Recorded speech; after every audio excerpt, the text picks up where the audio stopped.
আসসালামু আলাইকুম সুপ্রিয় অষ্টম শ্রেণীর শিক্ষার্থীবৃন্দ। আজকে দৃশ্যপট নির্ভর 2 অঙ্ক নিয়ে আলোচনা করব। এখানে একটা প্রশ্ন লিখছি, একটি শ্রেণীকক্ষের দৈর্ঘ্য প্রস্থ থেকে 2 মিটার বেশি। একটি শ্রেণীকক্ষের দৈর্ঘ্য প্রস্থ থেকে 2 মিটার বেশি। এটা হচ্ছে দৃশ্যপট। এখন খ নং হচ্ছে শ্রেণীকক্ষের ক্ষেত্রফল নির্ণয়ে কোন সূত্র প্রয়োগ করতে হবে। এখন শ্রেণীকক্ষটা ক্ষেত্রফল যদি নির্ণয় করতে চাই তাহলে আমাদের কোন সূত্র প্রয়োগ করতে হবে। এখানে দৈর্ঘ্য আছে আর প্রস্থ আছে, তবে দৈর্ঘ্য প্রস্থ থেকে 2 মিটার বেশি। দৈর্ঘ্য যদি প্রস্থ থেকে 2 মিটার বেশি হয় এটা অবশ্যই আয়তক্ষেত্র হবে। যদি বর্গক্ষেত্র হতো দৈর্ঘ্য এবং প্রস্থ সমান হতো, আর যদি সামান্তরিক অথবা রম্বস এগুলো বলতো তাহলে কোণের সম্পর্কে বলা থাকতো। এখানে যেহেতু কোণের সম্পর্কে বলা নাই তাহলে কোণ ধরে নিতে হবে সমকোণ। আর দৈর্ঘ্য এবং প্রস্থ যেহেতু পার্থক্য আছে তাহলে এটা হবে আয়ত। তো ক নম্বর হচ্ছে শ্রেণীকক্ষের ক্ষেত্রফল নির্ণয়ে যে সূত্র প্রয়োগ করতে হবে সেটা হচ্ছে আয়তক্ষেত্রের ক্ষেত্রফলের সূত্র। তাহলে শ্রেণীকক্ষের ক্ষেত্রফল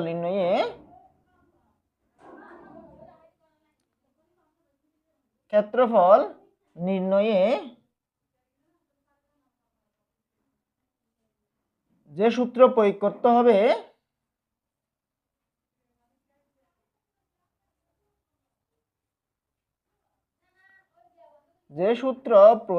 করতে হবে তা হলো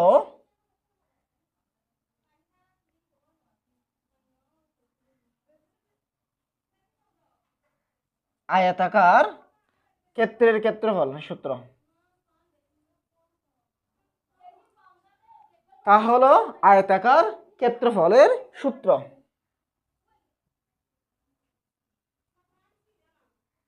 সূত্রটা কি? দৈর্ঘ্য গুণ প্রস্থ। সূত্রটা হচ্ছে দৈর্ঘ্য গুণ প্রস্থ। এটাই হচ্ছে ক নম্বর।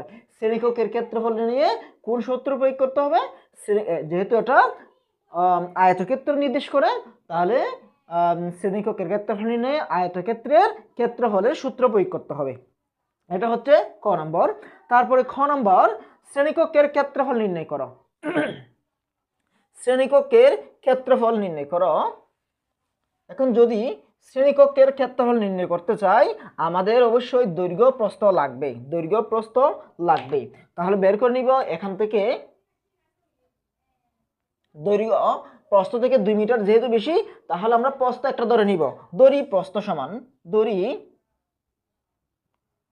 প্রস্থ x মিটার। যদি প্রস্থ x মিটার দড়ি তাহলে দৈর্ঘ্য কত হবে? দৈর্ঘ্য প্রস্থ থেকে 2 মিটার বেশি। সুতরাং দৈর্ঘ্য সমান x প্লাস 2 মিটার। যেহেতু দৈর্ঘ্য প্রস্থ থেকে 2 মিটার বেশি, দৈর্ঘ্য এবং প্রস্থ পেয়ে গেলাম। এখন ক্ষেত্রফল, সুতরাং ক্ষেত্রফল সমান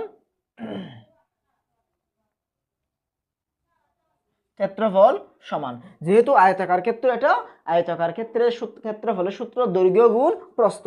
দৈর্ঘ্য হচ্ছে x প্লাস 2 ইন্টু প্রস্থ হচ্ছে x।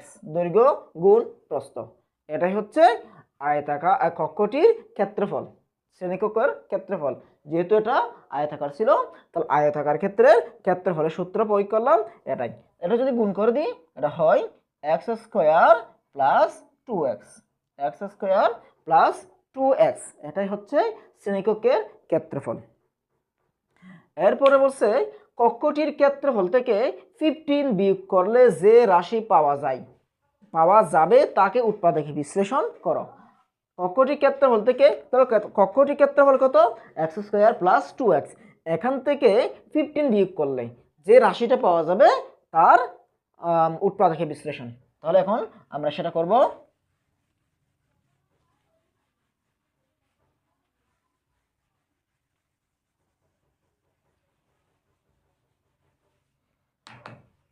গণঙে কক্ষটির ক্ষেত্রফল কত ছিল? কক্ষটির ক হতে পারে এটা ক হতে কক্ষটির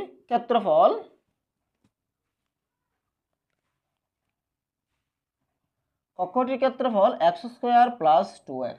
এক্স স্কোয়ার, এটা খ নম্বরে পাই, এক্স স্কোয়ার প্লাস 2x হচ্ছে কক্ষটির ক্ষেত্রফল। এখন কক্ষটির ক্ষেত্রফল থেকে 15 বিয়োগ করলে যে রাশি পাওয়া যাবে তাকে উৎপাদক বিশ্লেষণ করো। এখন 15 বিয়োগ করলে রাশিটি পাওয়া যায়। সুতরাং প্রাপ্ত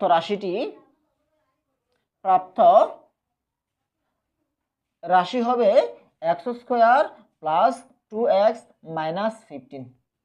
ওই যে ক্ষেত্রফল থেকে 15 বিয়োগ করলে যে রাশি পাওয়া যাবে, এখন এটা পাওয়া গেল, এর উৎপাদকে বিশ্লেষণ করতে হবে। উৎপাদকে বিশ্লেষণ করতে হলে কি করতে হবে? প্রথমে প্রান্ত রাশিদ্বয়ের গুণফল বের করতে হবে। প্রান্ত রাশিদ্বয় কি কি? এটা হচ্ছে এক্স স্কোয়ার, এটা হচ্ছে 15। তাহলে কি হয়? 15x square. 15x স্কোয়ারকে এখন 15কে এমনভাবে ভাঙাইতে হবে, এখানে যেহেতু মাইনাস আছে, মাইনাস থাকার কারণে বিয়োগ করে 2x আসতে হবে, 2 অর্থাৎ 2 আসতে হবে। x তো আছেই, 15কে ভাঙাইলে গুণ করলে 15 আসতে হবে, আর এখানে বিয়োগ আছে, বিয়োগ একটা থেকে আরেকটা বিয়োগ করলে 2 আসতে হবে। তাহলে যদি ভাঙিয়ে 3 পাশে 15, 3 পাশে 15 গুণ করলে আসে 15, একটা থেকে আরেকটা বিয়োগ করলে আসে 2। তাহলে এটা লিখতে পারি।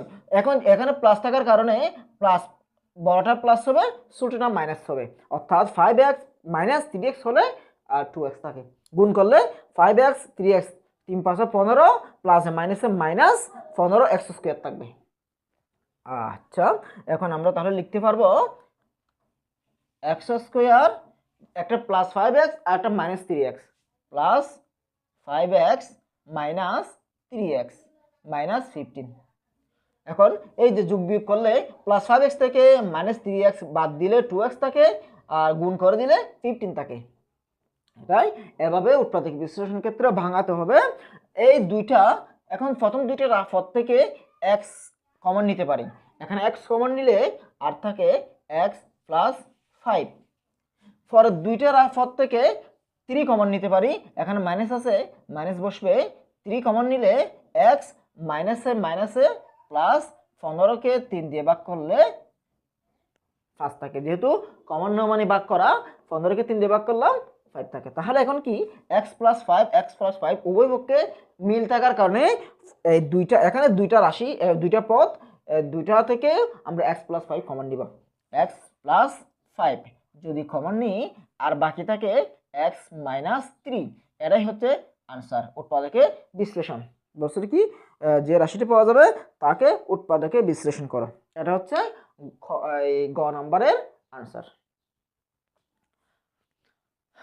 আশা করি বুঝতে পারছো। আর ভিডিও যদি ভালো লাগে লাইক, কমেন্ট এবং শেয়ার করে দাও। ধন্যবাদ।